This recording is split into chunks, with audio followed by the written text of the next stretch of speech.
President and the Commander-in-Chief of the EFF, Commissars and Fighters, Deputy Speaker, President, I stand here on behalf of the EFF for the very first time to respond to your stale, empty, and meaningless State of the Nation address.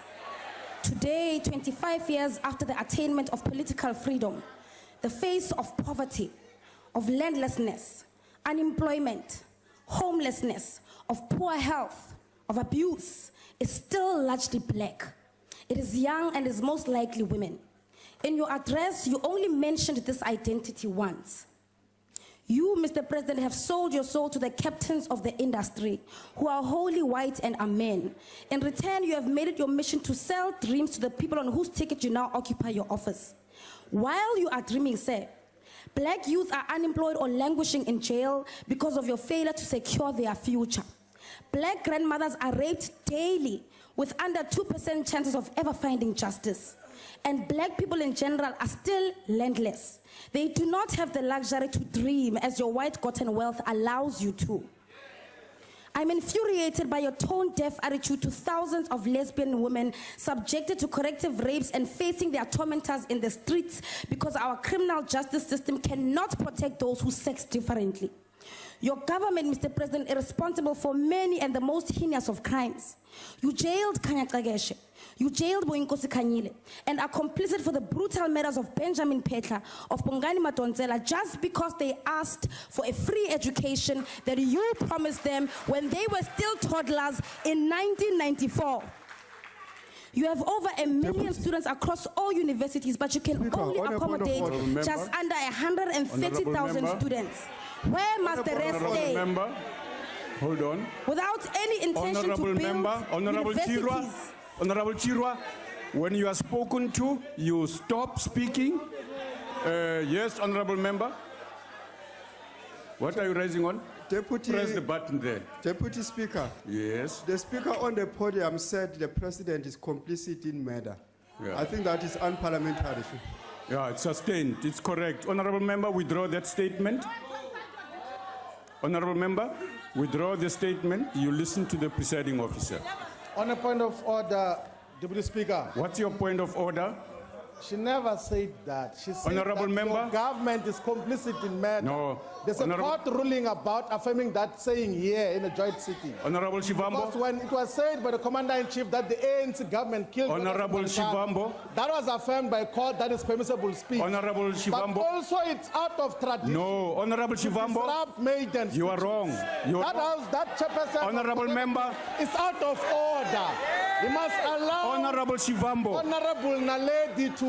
Honorable Shivambo, now. Honorable Shivambo, you are wrong. Honorable Chirwa, withdraw that statement. On a point of order. On a point of order, Deputy. What's your point of order? Deputy Speaker. Yes. Deputy Speaker. We hope... What's your point of order, sir? You keep quiet, honorable members. You keep quiet. Chief Whip, you allow your member to speak. What it did. Honorable member, go ahead. Deputy Speaker. Yes. On two bases, we call a point of order. One, a maiden speech cannot be interrupted, and that you have allowed. And secondly, Deputy Speaker, where there is no certainty and there is a dispute about remarks and utterances in this House, in the best interest of this House to flow and the debate, refer it to Hansard and allow the poor speaker to continue. Don't be disruptive as you were in the past Honorable Deputy Speaker, and now you are starting on a point of order. Honorable Speaker, can we be saved from you? On a point of order. Can I make a ruling here, please? Honorable Chirwa, withdraw that statement because it is out of order. And I plead with you to do so, please. Withdraw the statement. On a point of order, Deputy Speaker. No, I have ruled on this. There's three of you. You must ask her if she said it or not. You cannot say she must withdraw. She has not confirmed to have said that. Honorable she member. Did not confirm that. You must ask her. Honorable member. Stop being emotional, man. No. Honorable member, I have sustained the ruling I have heard the member and I'm asking her to withdraw. I mean, it is not a lie that No, honorable Benjamin member, Pehla honorable member, and you don't Bongani do that. Madonsela were killed Honorable member, fighting on for a free point of order, education. honorable member. It is not a lie. On a point You of are, I'm order. going to switch off this On a mic. point of You are order. going to have to get off the podium On if a you are point not of prepared to withdraw. Fine, You fine, withdraw. fine. Let's do this. Hold on. Withdraw. Honorable, We'll deal with this one later. honorable member, honorable Withdraw Shivambo. for now. We'll deal with it. Honorable Shivambo, you are not a presiding officer. Take your seat, honorable member. I Withdraw the withdraw, statement. Deputy Speaker. Thank you. Without any intention to build new universities or expand the capacity of the current universities and TVETs, where do you want all these learners in South Africa to go? I will also take this time to remind you and your colleagues, Mr. President, of Thandi. Thandi is the black girl born in 1992 that Trevor Manuel Deputy used to Speaker. illustrate her positionality when he presented the IMF-imposed neoliberal NDP Point of order, during his Deputy time as Speaker. Minister of Planning in 2011. The Point of NDP order, has Deputy failed to Speaker. locate Thandi. Point Today, of order, Thandi is Deputy excluded. Honorable member, what are you raising, honorable member? Thank you very much. A point of order, the conduct of members who come to Parliament in terms of the gallery. The former member who's sitting up there, who's taking pictures, who is not supposed to be in the house. Deputy Speaker. Deputy Speaker. Honorable members in the Deputy- gallery, you are welcome, Deputy but Speaker. please don't break the rules. Deputy Speaker. Go ahead, honorable member. Deputy Speaker. Allow your speaker to proceed. Oh, honorable no, member. on a point of order. Don't allow these people who are suffering from jealousy to disrupt this young, brilliant no. black woman Honorable from Rose, delivering a speech. you This is a are maiden speech. You are disrupting This her is a yourself. maiden speech, Deputy Speaker. Yes, Can and you you please are- give her a And chance? you are, no, honorable You're member, jealous, man. take your seat. She's outshining you. You are out of order. You are out of order. Honorable members, allow the member to speak. On a point of order, Speaker, What's your point of order, honorable member? we are asking you to protect her. It's a maiden speech. Honorable member, Please protect her, and you are not doing that. honorable member, you raise point of orders in the middle of her presentation No. yourselves. No, no. Just like all other members are raising points of order. No, The rules require that we must listen to anybody in the house who raises a point of order. Please She's no different. A point of order is raised in the house, it must be listened to. We can't assume that it can't be said. Please take your step, allow her to proceed. Deputy Speaker, a point of order is called of people who are doing something in the gallery. You have not seen them yourself. You call them to order. You Honorable have member. not seen what she's talking about. Instead of telling her to sit down so that you protect the speaker, you sustain her. I'll order. invite you in Please future, protect her. Honorable Malem, I'll invite you in future to help me make orders in the House. Not today. Honorable member, proceed. Today, Thandi is excluded from Rhodes University for protesting against rape culture. Thandi is financially excluded from completing a qualification because your NSFAS did not pay for her last year of study. Thandi was turned back from a clinic because of shortage of contraceptives. Thandi then fell pregnant and was again turned back from hospital because the waiting list for abortion services can stretch out to over 5 months.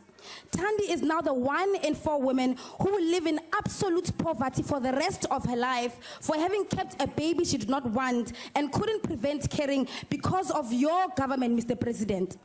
Thandi is one of the 1,200 young women who got infected with HIV today, despite numerous global efforts available to prevent this from happening and your failure to have it accessible for Thandi in Taung. Thandi was protesting outside Parliament demanding health rights for her fellow domestic workers a few days before your address, Mr. President. Thandi is on Nyaupe, and she will commit suicide before the new dawn because of depression. Thandi is also landless. Thandi is a rape victim living with a rapist in the same house because your police officers lost the docket. Thandi is unemployed and will remain unemployed for the next decade because you, Mr. President, cannot cater for her needs in your job creation plan that rules out 80% of unemployed young people for the next decade. All these social ills and failures of your government reproduce the kind of violence our country is associated with today, and you have not the slightest idea of how to resolve this. Let us therefore tell you what you should consider once again. The state must ensure 50% women representation in all spheres, representing economic benefit, political participation, managerial and leadership responsibility. The state must introduce compulsory gender education and training for all, from school level up to the highest level of all public services. The state must introduce compulsory education of police on gender justice and establish specialized law enforcement units to deal with women-related crimes. The time for meaningless frameworks and commissions on the gender question has long expired, Mr. President. Introduce a special inspectorate in the Department of Labor to monitor, report, and enforce gender parity and equality in the workplace. Don't just talk decriminalization of sex work if you do not mean it.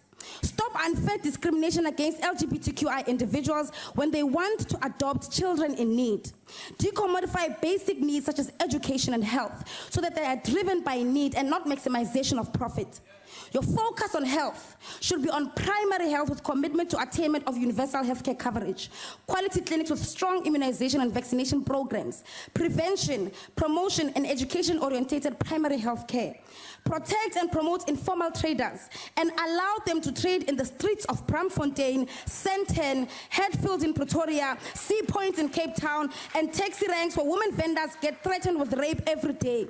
And lastly, Mr. President, lastly, if you are unable to do all of these things, move over and allow Thandi and other fellow young people to wake up South Africa from this nightmare you have collectively subjected us for the past 25 years.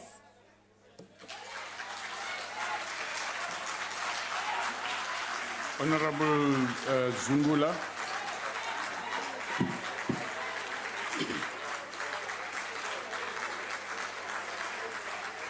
That is what you wanted to prevent, the best addressed thus far.